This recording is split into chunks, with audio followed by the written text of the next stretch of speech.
Content creator তৌহিদ আফ্রিদির ব্যক্তিজীবন নিয়ে নতুন তথ্য জানিয়েছেন তার বন্ধু রাহি। এক বেসরকারি টেলিভিশন চ্যানেলের সঙ্গে আলাপকালে তিনি বলেন, অভিনেত্রী কেয়া পায়েলের সঙ্গে প্রেমের সম্পর্কে জড়িয়েছিলেন তৌহিদ আফ্রিদি। রাহি বলেন, আমি শুনেছি পায়েল আপুর সঙ্গে আফ্রিদির সম্পর্ক ছিল। আমি অনেক আগেই এটা শুনেছিলাম।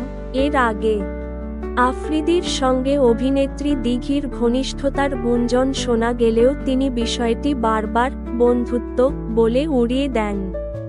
পরে রিসা নামের এক তরুণীকে বিয়ে করেন তিনি।